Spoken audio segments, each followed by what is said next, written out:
इस कहानी का शीर्षक है औरत का रिटायरमेंट। सही में मृदुला जी जीवन भर काम में लगा रहा। हर जिम्मेदारी के दबाव में किसी मौके को एंजॉय करने की जगह बस पूरे करने में ही लगा रहा। केशव जी बोले, सही कह रहे हो। परिवार, बच्चों की पढ़ाई, शादी, मकान बनाते बनाते आज आपका रिटायरमेंट हो गया। मृदुला जी बोली, सही कहा। अब तो जीवन में अपने हिसाब से जीऊँगा। दोस्तों से मिलना, सुबह शाम बागवानी, अपने शौक पूरे करूँगा। सोना, क्रिकेट मैच देखना, बस पूरी तरह से फ्री ज़िंदगी जीनी है मुझे और तुम्हारे साथ समय बिताना है। केशव जी बोले, अपने रिटायरमेंट का प्रोग्राम भी बहुत अच्छा हो गया है। सभी लोग आए हैं। अपने बच्चों को अपनी तरफ से उपहार दिए, बेटी भी खुश थी। चलो हम लोग भी अब इन जिम्मेदारियों से पूरे हुए। मृदुला जी ने ठंडी आह भरते हुए कहा, और तुम्हारे तो काम जारी हैं। सुबह घर का काम, दोपहर में बच्चों का और शाम को अपनी बहू के साथ लग जाती हो। तुम्हें कहाँ एक पल भी आराम है। केशव जी ने कहा, सही कहा जी आपने। चलो अब सोते हैं, कल बच्चे ऑफिस जाएंगे। मृदुला जी कहती हैं। मृदुला जी और केशव जी के दो बेटे, बहू नवीन और शालिनी, दूसरा सचिन और खुशी, और दो बेटियां नेहा और अर्चना, जिनकी शादियां हो चुकी हैं। दोनों बहू नौकरी करती हैं।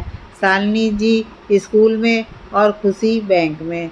शालिनी के दो बच्चे, सना और दीपांशु, और खुशी के सेजल। मृदुला जी एक सुलझी हुई और समझदार हैं। अब तक मृदुला जी घर की सभी जिम्मेदारियां निभाती आई हैं। केशव जी रिटायरमेंट का आनंद उठा रहे हैं। यह सब देखकर मृदुला जी के मन में भी कई बार हुक उठती है कि काश वो भी इन जिम्मेदारियों से मुक्त हो और अपना समय अब अपने मुताबिक बिता सकें। पता नहीं, जब से ये रिटायर हुए हैं मन आता है मैं भी कह दूं, मैं भी तो अब 60 साल की होने आई हूँ। 6 महीने का ही फ़र्क है, पर मेरी तो जिम्मेदारियां कम होने की जगह बढ़ती ही जा रही हैं। अब तो हाथ पैर भी साथ नहीं देते, पर सबको अपनी ही पड़ी है। मृदुला जी इन्हीं विचारों में रहती। सुनती हो, हमारे समाज में विवाह सम्मेलन हो रहे हैं। अगले 10 दिन व्यस्त रहूँगा।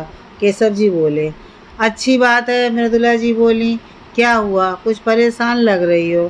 केशव जी बोले, आप भी ना, सांस लेने की फुर्सत नहीं है। आप परेशान होने की कह रहे हैं। खाना खा लीजिए। कहकर मृदुला जी रसोई में चली गईं। समय अपना उसी रफ्तार से चल रहा था, पर जैसे मृदुला जी का तो वहीं रुका है। लगभग 1 साल बीत गया। देखो ना, बगीचा कितना खूबसूरत लग रहा है। केशव जी बोले, हाँ। मृदुला जी बोली, और तुम बताओ कैसे और क्या नया चल रहा है। केशव जी बोले, जब से होश संभाला है बस इस घर परिवार की जिम्मेदारियों में ऐसी उलझी हूँ। आज भी वही हूँ। आप लोगों का सही है, कम से कम सरकार आपको रिटायर कर जीवन जीने के लिए मौका देती है। हम औरतों की ज़िंदगी तो बस सदा चलती रहने का ही नाम है। ना उम्र बढ़ती है, ना ही थकती। मृदुला जी बोली, ये तो सही कहा। आप औरतें तो अलग ही मिट्टी की बनी हो, जो बस अपने परिवार के कामों में ही लगी रहना चाहती हो। परिवार में ही बस जान बसती है।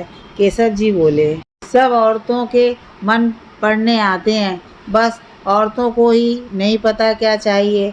हर किसी को एक उम्र के बाद जिम्मेदारियों से मुक्ति चाहिए।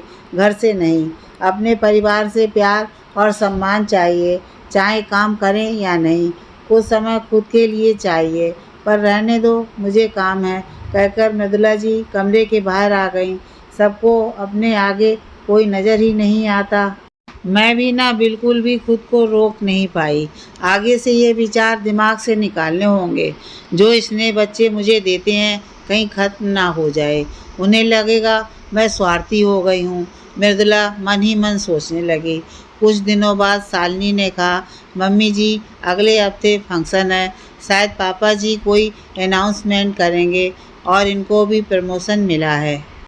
चलो बढ़िया है, परिवार ऐसे ही आगे बढ़े, और क्या चाहिए।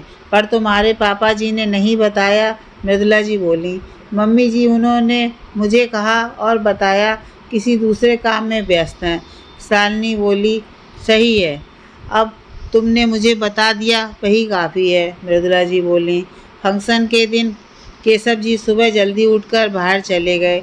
मृदुला जी भी अपनी बेटियों के आने की तैयारी करने में लग गईं। मम्मी जी, आज आप ये साड़ी पहनना, खुशी बोली। इसकी क्या ज़रूरत थी, मेरे पास तो पहले ही बहुत साड़ियाँ रखी हैं, मृदुला जी बोली। मम्मी जी देखिए तो सही, आपके फेवरेट कलर पिंक कलर की साड़ी है, खुशी बोली। बहुत सुंदर साड़ी है बहू, ठीक है मैं आज यही साड़ी पहनूंगी, मृदुला जी ने कहा। पूरा दिन निकल गया, शाम हो गई।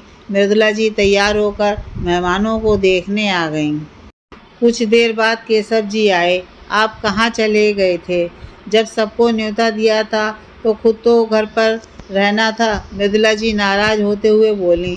थोड़ी देर बाद बात करेंगे। सभी का आज के इस विशेष आयोजन में स्वागत है। जैसा कि आप सब लोग जानते हैं, लगभग 1.5 साल पहले मेरा रिटायरमेंट हुआ था। मेरी पत्नी ने हमेशा मेरा साथ निभाया, पहले भी और आज भी। रिटायर होने के बाद मैंने महसूस किया कि जीवन के इतने उतार चढ़ाव और मेहनत के बाद आज मुझे मौका मिला है थोड़ा सा जीवन अपने हिसाब से जीने के लिए। लेकिन जब मैं अपनी पत्नी की तरफ देखता हूँ तो मुझे आज भी वह उसी तरह से व्यस्त और जिम्मेदारियों में उलझी नज़र आती है। तो आज ये अनाउंसमेंट करना चाहते हैं कि आज से मेरी पत्नी अपना रिटायरमेंट ले रही है परिवार की जिम्मेदारियों से, और बचा हुआ जीवन मेरे साथ खूबसूरत यादों को बांटते हुए और नई यादों को संजोने में और अपनी बची हुई इच्छा को पूरी करने में बिताए। केशव जी बोले, आप ये क्या कह रहे हैं? मैंने कब और कहा भी तो आपको पहले मुझसे ये बात करनी चाहिए थी। बच्चे और परिवार वाले क्या सोचेंगे? मृदुला जी ने कहा। मैं क्यों सोचूं? कौन क्या कहेगा? ये मेरा फैसला है और मेरे बच्चे मेरे साथ हैं, केशव जी बोले। हाँ माँ, हमें तो खुशी है, हमारी माँ ने हमेशा हमारा साथ दिया और अब हमारी बारी है आपका साथ देने की, नवीन बोला। आपने कभी शिकायत नहीं की, हमेशा हमारा साथ माँ के समान दिया। माँ, आपको भी हक है अपने लिए सोचने और जीने का, शालिनी बोली। और माँ, आप जा रही हैं अगले हफ्ते अपनी पसंदीदा जगह शिमला मनाली, सचिन बोला। मेरे बच्चों, मुझे गर्व है मेरे परिवार पर जिन्होंने मेरे लिए सोचा। जीवन में शादी, बच्चे, उनका भविष्य करते करते कब बुढ़ापा आने लगता है पता ही नहीं चलता है। अगर इस पड़ाव में हम थोड़ा समय अपने लिए जिएं तो शायद गलत नहीं, मृदुला जी बोली। अब थोड़ा समय हमारे लिए भी निकालिएगा, केशव बोले। सब हंसने लगे।